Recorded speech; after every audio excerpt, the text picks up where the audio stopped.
모든 지각에 뛰어난 하나님의 평강이 여러분의 마음과 생각을 지키시기를 간절히 축원합니다.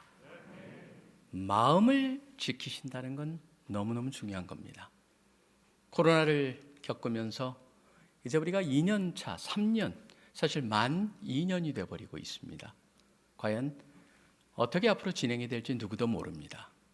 근데 잘 돌아보시면 아마 연세 드신 분들은 많이 경험을 하셨을 겁니다. 우리 인생에서 보면은 전혀 예상치 않았던 여러 가지 어려운 일들이 일어납니다. 피할 수가 없습니다. 사실 불교 같은 경우에는 인생 전체가 고통의 연속이다. 상황은 우리가 조절할 수가 없습니다. 그렇지만 그 상황에 어떻게 우리가 대응하느냐, 그거는 우리한테 달려 있습니다. 그게 우리가 오늘 말씀을 보면서 제일 먼저 기억을 해야 하는 것입니다. 누구나 동일한 것을 당하는데 나는 과연 어떻게 반응을 할 것이냐. 그러다 보니까 유명한 실존주의 철학자인 장폴 사르트르라고 하는 사람 이런 얘기를 합니다. 인생이라는 건 결국 뭐냐면은 탄생, birth, 영어로 하면 birth이기 때문에 B로 시작합니다. B에서 death, 죽음이라고 하는 D, B와 D 사이의 알파벳 보시면은 A, B, C가 있지 않습니까? C, 결국 초이스, 선택이다라고 얘기를 합니다. 탄생부터 죽음까지 과연 나는 어떤 선택을 할 것이냐. 바로 그것이 우리가 취할 수 있는 유일한 것이죠. 어떤 선택을 하느냐에 따라서 마치 뭐와 같냐면 도미노 현상이 일어납니다. 어떤 선택을 하느냐에 따라서 또 다른 선택이 펼쳐져 갑니다. 그렇기 때문에 저는 오늘 말씀에서 가장 우리가 여러분의 마음속에 담길 원하는 것은 나는 어떤 선택을 할 것이냐라고 하는 질문이 됩니다.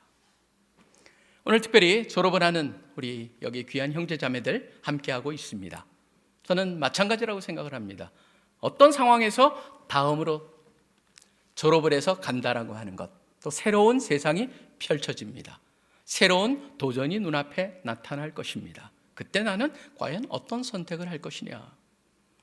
오늘 말씀은 유명한 말씀입니다. 어떤 말씀입니까?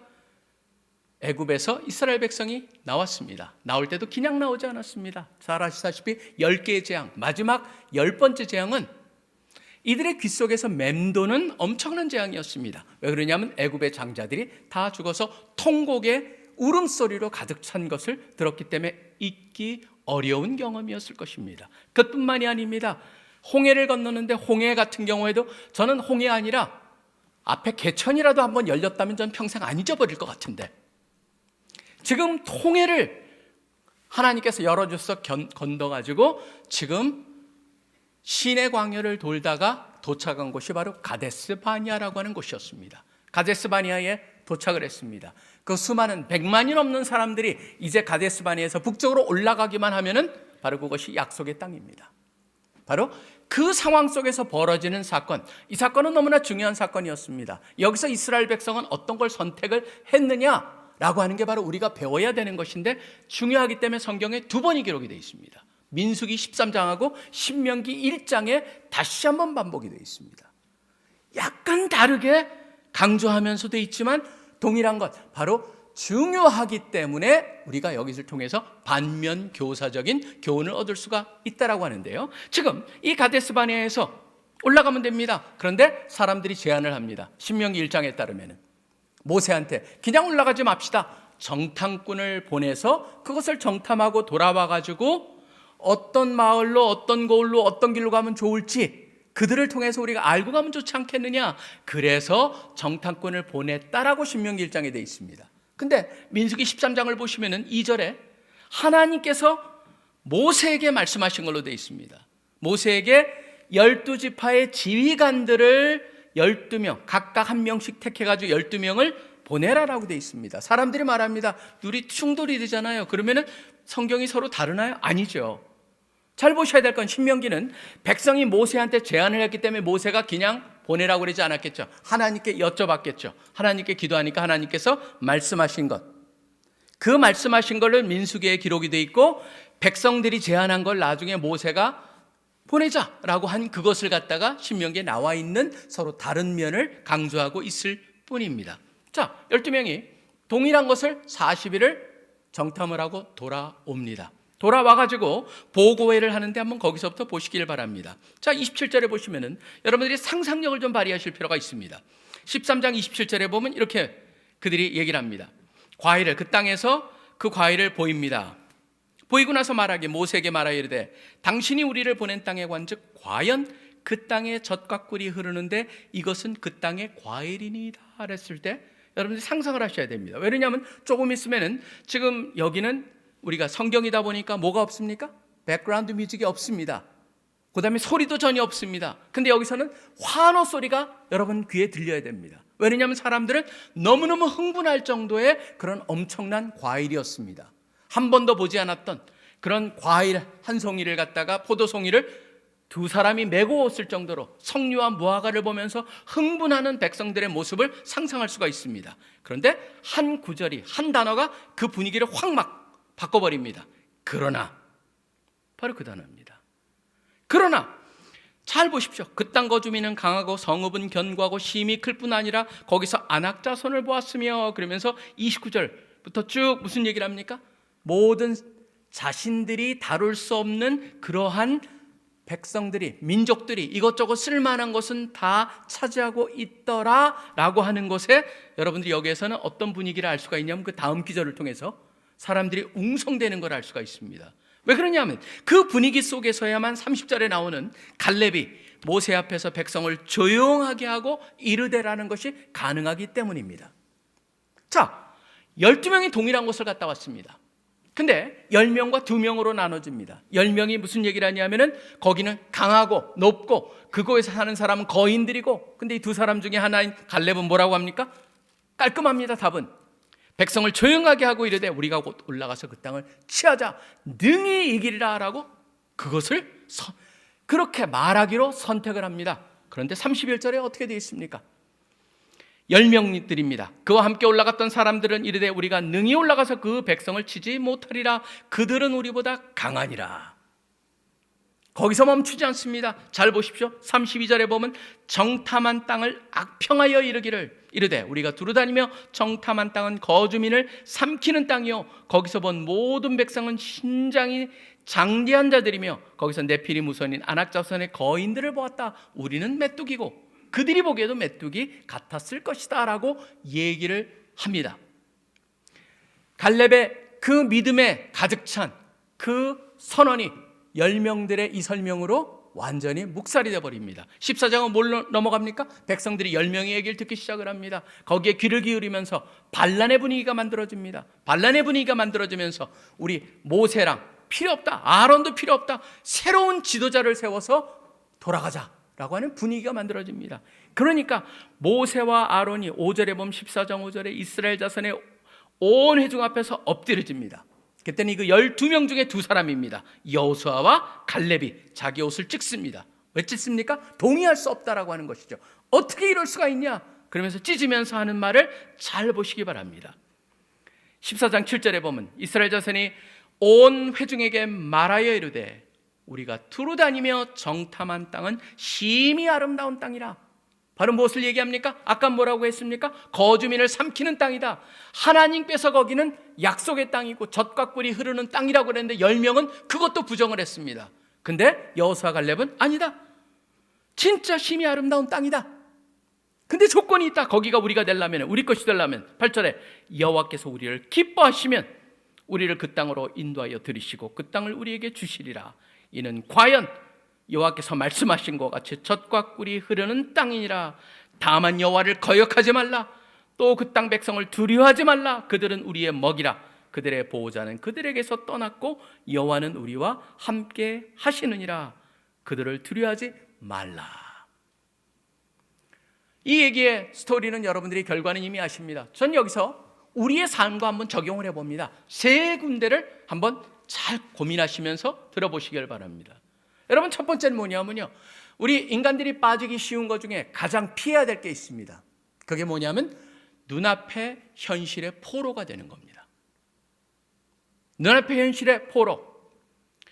왜 눈앞의 현실이라고 제가 눈앞의 현실이라고 표현하고 있을까요? 여러분 보시면 우리가 현실을 파악하는데 가장 중요한 역할을 하는 건 바로 뭐냐면 우리의 시각입니다. 하나님께 주신 오감 중에서 가장 현실 파악에서 우리가 중요하게 여기는 것을 갖다 시각, 실질적으로 시각은 현실을 파악하는데 70% 이상이 사용된다고 합니다. 그렇기 때문에 보이는 게 대단한 겁니다. 근데 놀라운 건 뭔지 아세요? 저는 이거를 갖다 우리가 잘 보실 필요가 있습니다. 여러분들이 보이는 거를 판단한다고 생각합니다. 근데 심리학자들은 뭘 보냐면 뭐를 보느냐는 이미 마음속에서 결정이 돼 있다라고 말을 합니다. 무슨 말이냐면요, 아는 것만큼 보이고 관심 있는 것만 보이고 보고 싶은 것만 봅니다. 실질적으로 인간은요. 그렇기 때문에 한번 이걸 실험해 보세요. 부부가 어느 동네랑 어느 집에 갔다 오셔가지고 뭐 봤는지 서로 한번 얘기해 보세요. 그러면 그게 있었어 그럽니다. 뭐냐면 관심 있고 보고 싶은 것만 봐요. 그렇기 때문에 실질적으로 보는 걸 통해서 현실을 파악하지만 우리는 우리가 제대로 보고 파악한다. 여러분 전혀 아니라는 걸 알 수 있고, 또 현실을 파악하는데 보는 게 있다면 중요한 건 또 뭡니까? 우리가 이성적으로 생각을 한다고 생각을 합니다. 판단을 한다고 생각을 합니다. 근데 이건 또 여러분이 잘 들으셔야 됩니다. 지금 어떤 사람이 아인슈타인한테 이런 말을 했습니다. 당신은 엄청난 많은 물리적인 지식이 많지 않습니까? 당신이 알고 있는 지식이 너무나 엄청나고 모르는 게 거의 없겠네요. 그랬더니 아인슈타인이 딱 얘기합니다. 맞습니다. 제가 여러분보다 많이 알 겁니다. 자, 한번 이렇게 비유를 들어보죠. 여러분이 아는 게 요만한 원입니다. 제가 아는 건 아마 이만한 원일 겁니다. 왜냐하면 제가 좀 더 많이 알기 때문에. 근데 요 원 안에 드는 거는 그게 바로 우리가 알고 있는 양이죠. 그런데 원이 접하고 있는 밖에를 생각해 본다면은 여러분이 모르시는 것보다 제가 모르는 게 훨씬 많다는 것을 말합니다라고 하는 것입니다. 여러분 보시면은 원의 두 개에서 우리가 알면 알수록, 옛날에도 그런 말이 있지 않습니까? 변은 익을수록 고개를 숙인다. 원이 클수록 원이 접하고 있는 더 많은 부분이 있다라고 하는 것은 뭘 말하냐면 지식이 온전히 들어간 사람일수록 자기의 모름을 더 깨달으면서 그 이상의 것을 찾는 게 인간의 도리라고 하는 것이에요. 그렇기 때문에 제가 눈앞의 현실이라고 하는 것은 눈에 보이는 것, 내가 알고 있다고 하는 그것을 가지고 내가 살고 있구나라고 하는 것을 보면서 오히려 나는 보이는 것을 판단하는 것이 아니고 내가 보고 싶은 것을 보고 내가 알고 있는 것만을 보고 그 다음에 보는 것이 굉장히 제한되어 있다는 것을 인정하고, 내가 심지어 알고 있는 영역도 그것이 아니구나, 너무나 좁고 알면 알수록 더 모르는 것이 많구나라는 것을 인정할 때 뭡니까? 현실을 제대로 보기 시작할 수 있다라고 하는 겁니다. 여러분 이거는 너무나 제가 철학적인 것을 갖다 풀어내다 보니까 어려운 것 같은데요, 여러분들이 한번 이거를 생각해 보시기를 바랍니다. 뭐냐면요, 고린도후서 4장 4절에 보면 이런 말씀이 나옵니다. 저는 이 말씀이 제가 들으면서도 굉장히 사실은 마음속에 많이 생각하는 문제입니다. 거기에 보면은 이 세상의 신이 믿지 않는 사람들의 눈을 어둡게 했다라고 하는 말이 나옵니다. 근데 그 어둡게 했다는 말이 원래 헬라어에서 무슨 단어냐? 투플로라고 하는 단어인데요, 그 단어가 뭐냐면 시각 장애인으로 만들었다는 거예요. 보지 못하게 막는다는 거예요. 그러다 보니까 뭐가 생기냐면은 결국은 이 세상 속에서 우리가 살아가면서 우리도 믿는 사람이지만 이 세상 속에서 살아가면서 점점점 우리가 봐야 될 것을 보지 못하게 되는, 그러다 보니까 이 세상에서 말하는 거기에 점점점 빠져들 수가 있다는 겁니다. 자, 한번 이걸 생각해 보십시오. 이번에 지금 대통령 후보가 될 사람이 두 분이 딱 있습니다. 두 분이 있는데 여러분이 어딘든 저는 알 필요도 없고 여러분이 한번 질문만 생각해 보시면 됩니다. 그 중에 한번 생각해 보십시오. 나는 이분이 좋아 라고 결정을 했을 때, 나는 저 사람은 싫어 그랬을 때 이 사람에 관한 좋지 않은 얘기가 나옵니다. 좋아하는 사람. 그러면 여러분이 당장 마음속에 뭐가 납니까? 그걸 있는 그대로 받아들이지 않습니다. 뭐합니까? 내가 좋아하는 사람이기 때문에 저거는 다 그럴듯한 설명이 있을 거야, 이유가 있을 거야 라고 생각을 합니다. 근데 싫어하는 사람한테 조금만 부정적이게 나타나면 어떻게 반응합니까? 저런 인간인 줄 알았어 라고 얘기를 합니다. 그게 뭐냐면요, 이미 우리는 그 문제를 대할 때 결론을 가지고 대한다는 거예요. 이걸 갖다 반복해서 제가 말씀드린 이유는 간단합니다. 뭐냐면요, 결국 이 세상을 살아갈 때 모든 사람이 객관적이고 온전하게 중립적인 입장에서 판단이 불가능하다라고 하는 것을 말씀을 드리는 겁니다. 그렇기 때문에 어떤 사람이 우리한테 너는 믿기 때문에 그러는 거야. 여러분 그 말을 믿지 마세요. 왜 그러냐면요, 그 사람은 믿지 않기 때문에 그러는 거거든요. 그렇다면 여러분이 늘 우리가 기억을 하셔야 될 건 바로 뭐냐면요, 결국 누구나 자기가 원래 믿는 대로 구부러져 있구나라고 하는 것을 생각해 본다면 10명과 2명을 이해할 수가 있기 시작을 할 겁니다. 10명은 뭐였습니까? 이 사람들은요, 하나님에 대한 신뢰와 가장 기본적인 걸 잃어버린 사람들이었어요. 왜 그러냐면 이 사람들은 무슨 얘기를 합니까? 가서 성이 높다, 견고하다. 신명기에는 뭐라고 나온지 아십니까? 하늘을 찌를 듯하다라고 하는 과장까지 되어 있습니다. 그리고 거기 사는 사람 다 장대한 거인들이다. 무슨 얘기를 합니까? 하나도요, 자기네가 만만한 얘기는 하나도 하지 않습니다. 질 이유만 얘기하고 있습니다. 결코 우리는 그들을 이길 수 없다라는 얘기만 합니다. 그런데 여호사갈렙 무슨 얘기를 합니까? 하나님이 함께 하시면이란 얘기를 합니다. 여기에 그 유명한 선택이 나온다고 합니다. 바로 뭐냐면 이 10명 같은 경우에는 우리는 지기로 했다, 우리는 이길 수가 없다라고 하기 때문에 그 속에 파묻혀 있습니다. 이 2명은요, 그 눈앞에 있는 현실을 무시하지 않았습니다. 이 사람들은 그걸 갖다 부정했습니까? 현실을? 아닙니다. 이 사람들은요, 현실의 포로가 되지 않았습니다. 뭐 했습니까? 현실을 뛰어넘었던 것이죠. 뭐에 근거해서? 함께 하시는 하나님이라고 하는 그 믿음으로. 그렇기 때문에 여러분들이 늘 생각하셔야 되는 건, 믿음이란 건 바로 뭐냐면 눈앞에 있는 현실을 저는 부정하십시오, 그게 믿음입니다, 절대 그렇게 말씀드리지 않습니다. 믿음이란 건 뭡니까? 비이성적인 게 아닙니다. 믿음은 뭐냐면 초이성적인 것이죠. 현실을 가지고 모든 걸 파악하지만 거기에 머무르지 않고 그 이상을 뛰어넘어서 하나님이 함께 하신다라고 하는 그것을 가지고 다시 보기 시작하는 것. 그렇기 때문에 여호사갈렙은 동일한 걸 보고 왔지만 이 10명은 왜 우리는 거기를 이길 수 없는가에 포로가 돼 있지만 이 2사람은 그것을 무시하는 게 아니고 그럴지라도 하나님이 함께 하시기 때문에 곧 올라가서 그 땅을 취하자 능히 이기리라라고 말을 할 수 있다라고 하는 겁니다. 그렇기 때문에 여러분들이 늘 기억하실 것, 어떤 상황이 여러분 앞에 펼쳐져도 마찬가지입니다. 눈앞에 있는 현실에 포로가 되기를 거부할 것을 선택하시고 함께 하시는 하나님을 신뢰하는 것을 선택해야 한다고 하는 것입니다. 그게 바로 여기서 배울 수 있는 첫 번째, 우리가 배워야 될 가장 중요한 교훈입니다. 그 다음에 2번째가 있습니다. 2번째는 뭐냐면은 지나가는 현재에 붙잡혀 살지 말아야 한다는 것입니다. 현재는 지나가 버립니다. 지금 여러분들이 보시면은 10명과 2명의 엄청난 차이나가 있습니다. 10명의 얘기는 계속 그 현실, 현재에만 초점이 있습니다. 땅이 거기는 땅이 어떻다, 성이 어떻다, 거기에 있는 사람들이 어떻다, 그 얘기. 그래서 우리는 메뚜기 같고 우리가 보기에도 그렇고 그들이 보기에도 물어보지 않고 그들한테 인터뷰도 하지 않았지만 그들이 그럴 것이다라고 하는 그 얘기만 하고 있습니다. 현재 그 안에서 거기에 꽉 붙잡혀 있습니다. 그런데 여호사갈렙은 다릅니다. 여기뿐만 아니고 신명기를 읽어보시면요, 이런 얘기가 나옵니다.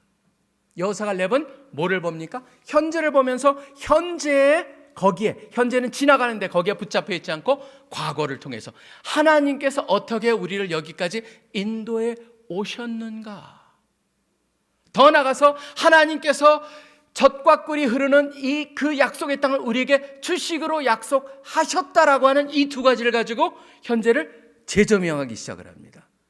그러면서 우리보다 먼저 가시는 하나님, 우리를 통해서 우리를 대신하여 싸우시는 하나님, 그 얘기를 하고 있다라고 하는 거예요. 여러분, 여기에 너무너무 중요한 한 가지 교훈을 배울 수가 있는 것은, 누구나 그렇습니다. 눈앞에 있는 현실에 사로잡혀 있고 포로가 되거나 현재에 파묻혀가지고 그것이 전부인 양 살아가는 게 인간입니다. 그래서 마키아벨리라고 하는 유명한 사람이 이런 얘기를 합니다. 그 사람은 군주론에서 무슨 말을 하냐면은 군주들한테 가르칩니다. 우리 백성들은 굉장히 단순한 존재들이다. 그들은 마치 뭐와 같냐면은 눈앞에 있는 그 곡식에 눈이 팔려가지고 위에서 맹금류, 독수리나 매 같은 게 노리는지도 모르고 그 곡식에 눈이 팔려버리는 그런 존재들이라는 얘기를 합니다. 그게 인간이라고 하는 것이죠. 결국 인간은 그게 전부인 양 살아가지만 우리 믿는 사람은 그럴 수 없는 이유가 뭡니까?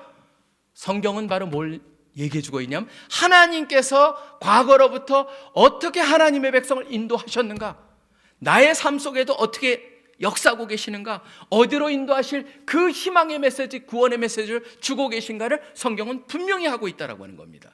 그렇기 때문에 현재에 파묻혀가지고 살아가는 것은 우리 기독교인이 선택해서는 안 되는 거죠.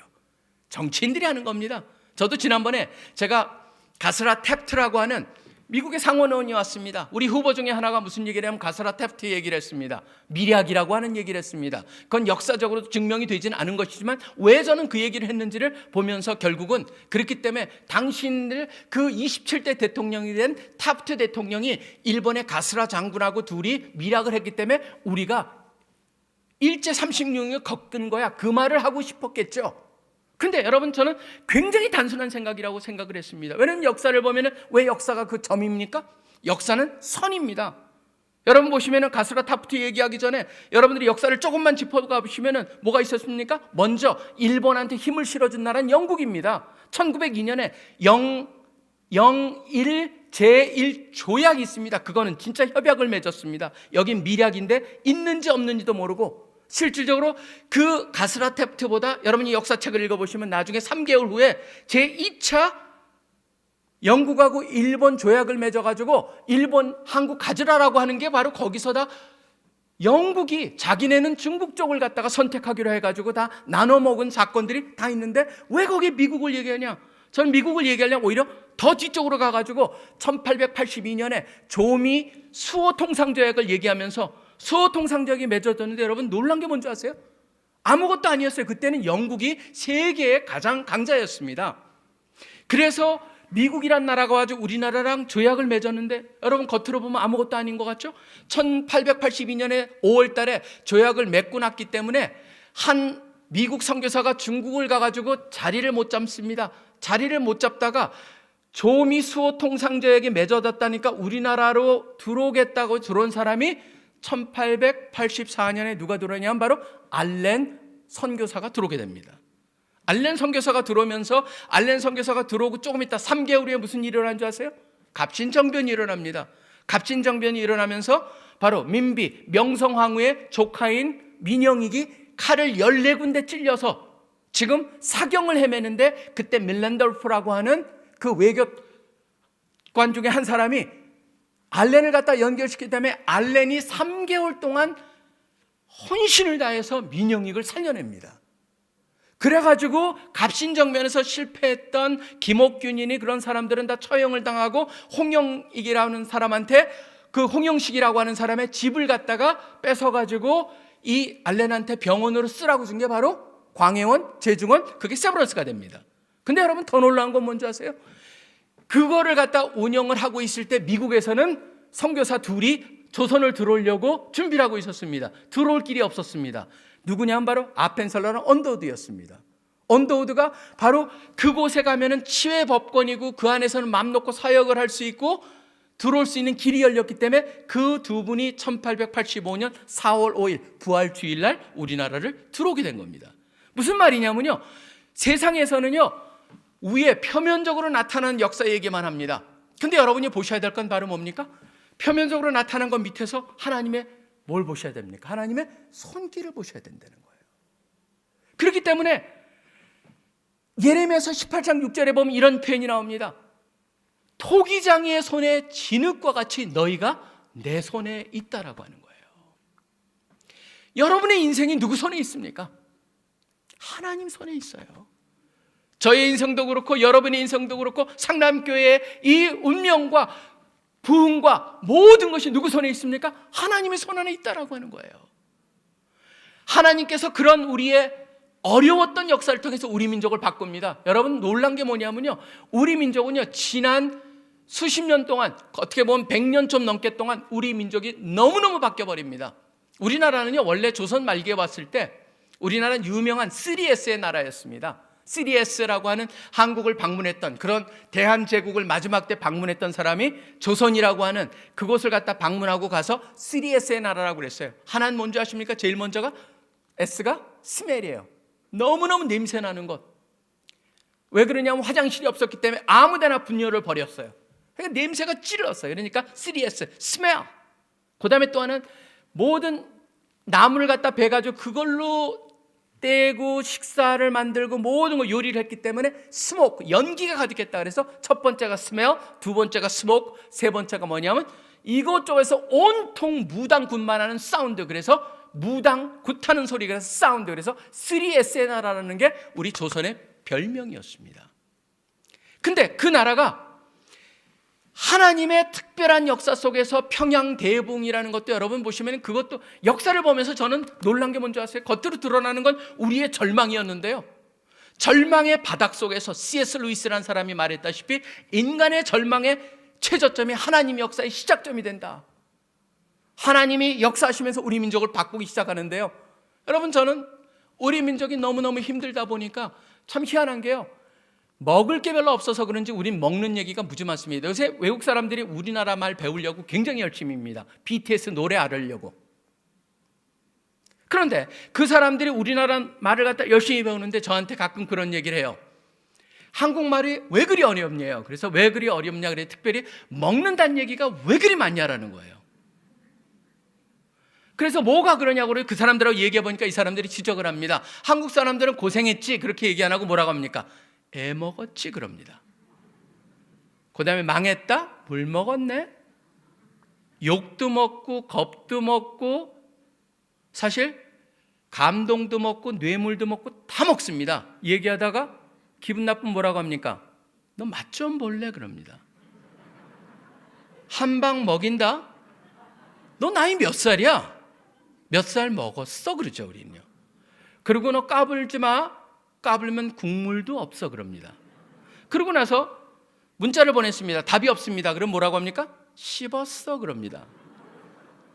그리고 죽 쏟다 식은 죽 먹기 웬 떡이냐, 마음 먹기 달렸다 등등등 해가지고 우리는요 진짜 못 먹는 게 없어요.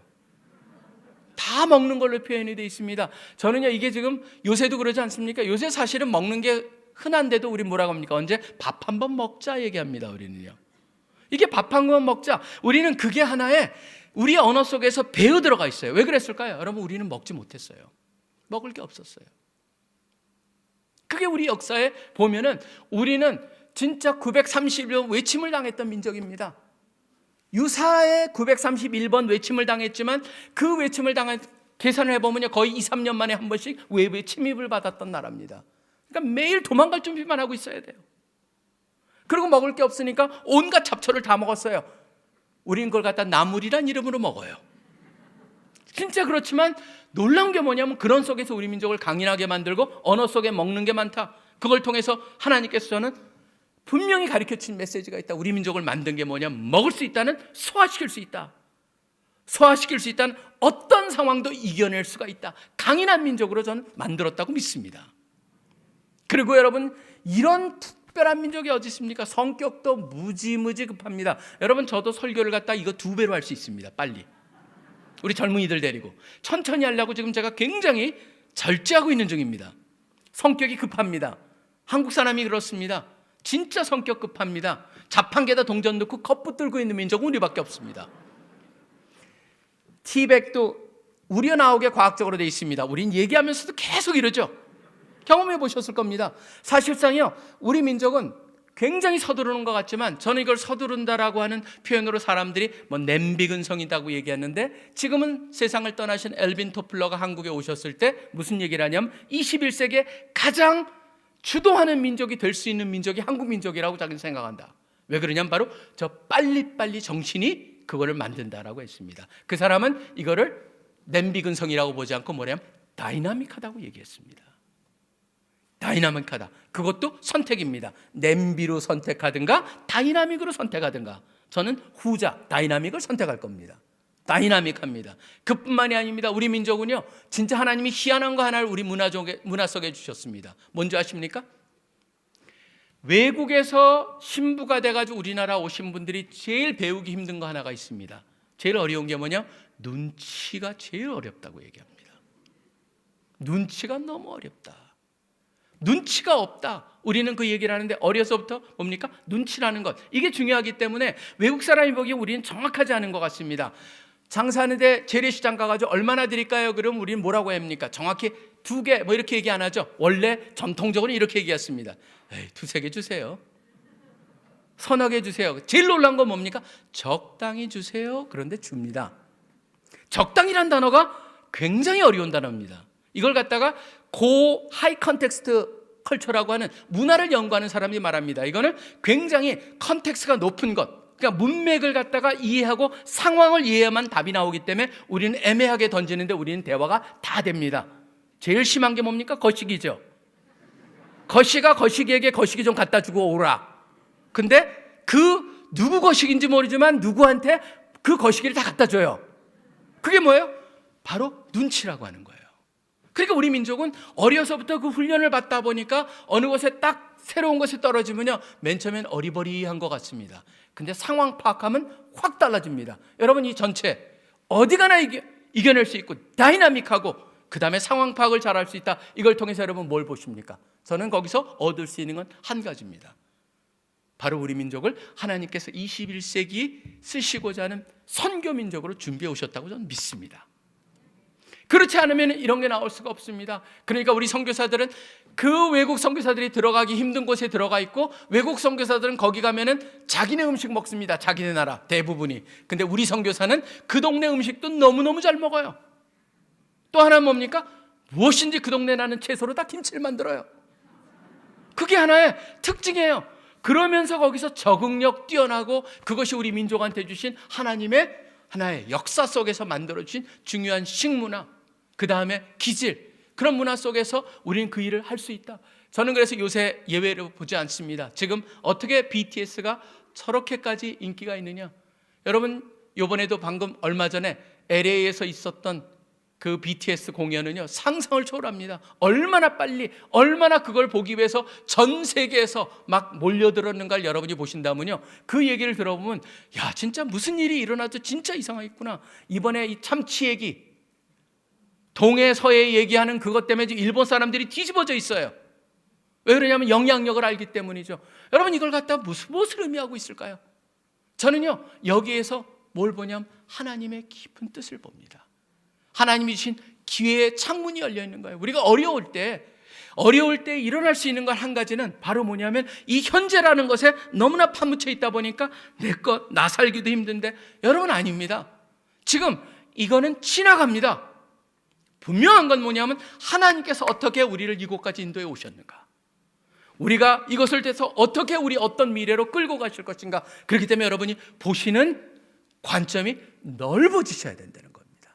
현재에 파묻혀가지고 그것만 가지고 있지 말고, 저는 우리 다음 세대를 우리가 살려야 됩니다. 진짜 저는 그게 제 절체절명의 하나님께 주신 소명이라고 생각해 살고 있습니다. 다음 세대를 우리가 세워놓지 않고 우리 기성세대가 떠나버린다면 우리 한국교회 하나님께서 어떻게 하시겠습니까? 하나님께서 그렇게 공들여가지고 지금 키워놓으신 한국교회입니다. 그렇기 때문에 거기서 우리 기성세대들은 다음 세대를 살리기 위해서 뭔가 새로운 도전을 하고 거기에 열린 마음을 가지고 할 수 있다. 이들의 주인의식을 심어주고 이들을 갖다 격려하면서 이들을 세워야겠다. 그런 마음을 함께 품어주시기를 간절히 소원합니다. 왜냐하면 바로 그게 현재라고 하는데 파묻히지 아니하고, 과거를 통해서 현재를 보고 지금 미래의 약속을 통해서 현재를 다시 보시면서 우리 모두가 답을 함께 찾아내기를 간절히 소원합니다. 그렇기 때문에 현재에 파묻혀 있기를 선택하지 마시고 거부하시고, 바로 과거를 통해서 현재를 보고 미래의 약속을 통해서 현재를 보면서 하나님이 원하시는 이 일을 하겠다라는 것을 선택하시는 여러분들 되시기를 간절히 축원합니다. 마지막 세 번째입니다. 세 번째는 오히려 간단합니다. 뭐냐면요, 10명과 2명의 차이가 있습니다. 10명은 절대로 올라가서 우리는 그 땅을 취할 수 없다라고 얘기합니다. 2명은 아니다, 하나님이 함께 하시면, 하나님이 기뻐하시면 그 일이 가능하다고 얘기합니다. 거기에 따라서 하나님이 어떻게 반응하신지 한번 보시기를 바랍니다. 14장 28절을 보시면은 성경에서 가장 이 언어, 우리의 말에 대해서는 가장 무시무시한 표현이 나옵니다. 14장 28절에 그들에게 이르기를 여호와의 말씀에 내 삶을 두고 맹세하노라. 여러분, 하나님께서 당신의 삶을 두고 맹세한다고 하신 말씀이니까 얼마나 이게 무거운 말씀인지 아실 수 있을 겁니다. 너희 말이 내 귀에 들린 대로 내가 너희에게 행하리니 라고 되어 있습니다. 우리의 언어의 표현이 믿음의 표현이고 하나님께서는 믿음대로, 언어대로, 표현대로 행하시겠다라고 하는 겁니다. 제일 무서운 말입니다. 아이고 죽겠다. 그러면 여러분 기뻐하실 수가 없겠죠. 저는요, 여기에 우리가 굉장히 중요한 것, 예수님께서도 그 말씀을 하십니다. 사람들이 보통 유대 사람들이 손을 씻습니다. 마가복음 7장부터는 손을 안 씻고 먹으니까 뭐라고 합니까? 어떻게 손을 씻지 않고 먹느냐라고 얘기를 하면서, 그거는 그들의 가정이 뭡니까? 더러운 것이 밖에서 안으로 들어간다라고 하는 가정 때문에 얘기를 한 것이었습니다. 근데 예수님께서는 뭐라고 하십니까? 우리를 더럽히는 것은 밖에서 안으로 들어가는 것이 아니고 안에서 밖으로 나오는 것이 우리를 더럽게 한다라고 말씀하십니다. 그리고 마태복음 12장에 보면은 끝부분에 가면 더 엄청난 말씀하십니다. 우리의 말은 뭐냐면 마음에 차 있는 것이 언어로 나타난다고 얘기합니다. 결국 뭐냐면은 여러분들이 나의 믿음의 정도를, 나의 믿음의 상태를 평가하는데 제일 중요한 건 뭡니까? 나의 언어입니다. 언어가 바뀌어야 한다는 것이죠. 언어는 믿음의 척도라고 할 수가 있을 것입니다. 근데 여기서 제가 중요한 것 한 가지를 말씀을 드리겠습니다. 이거는 실험적으로도 나타나 있고 이미 너무나 알려져 있는 중요한 것인데 교회에서 실제로 하고 있지만 이게 심리학적으로 다 설명이 가능한 겁니다.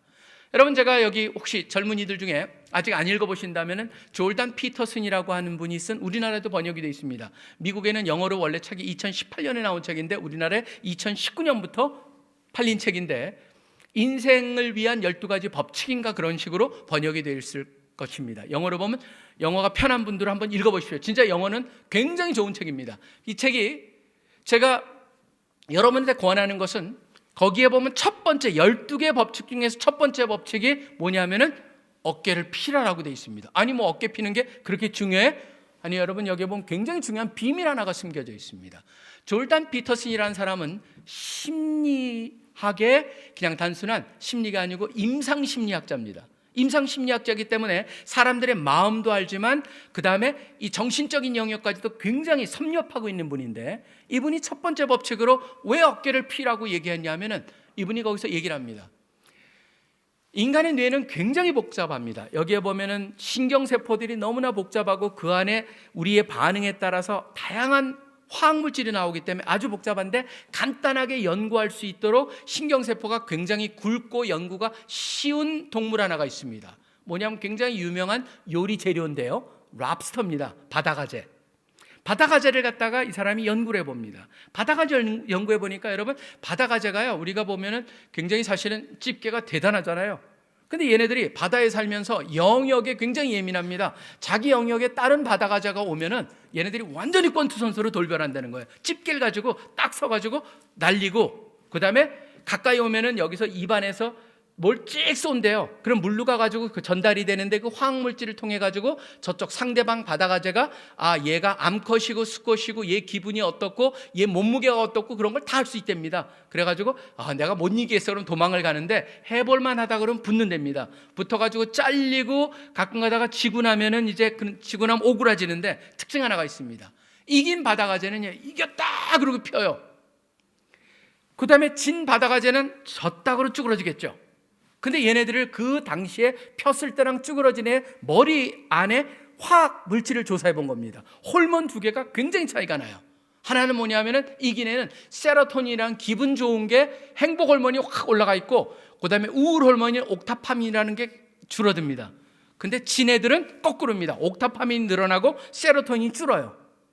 이걸 하나 발견하는데 이 사람들이 장난을 쳐보죠. 진 애한테 옥타파민을 갖다가 제거하는, 그러니까 우리 항우울제라고 하는 우울증 환자한테 주는 거를 갖다가 얘한테 살짝 주잖아요. 오그라졌던 애가 다시 피면서가 싸워요. 여러분, 여기서 이 사람들이 하나를 갖다 인간한테 적용을 해봅니다. 뭔지 아세요? 우리가 굽어져 있잖아요.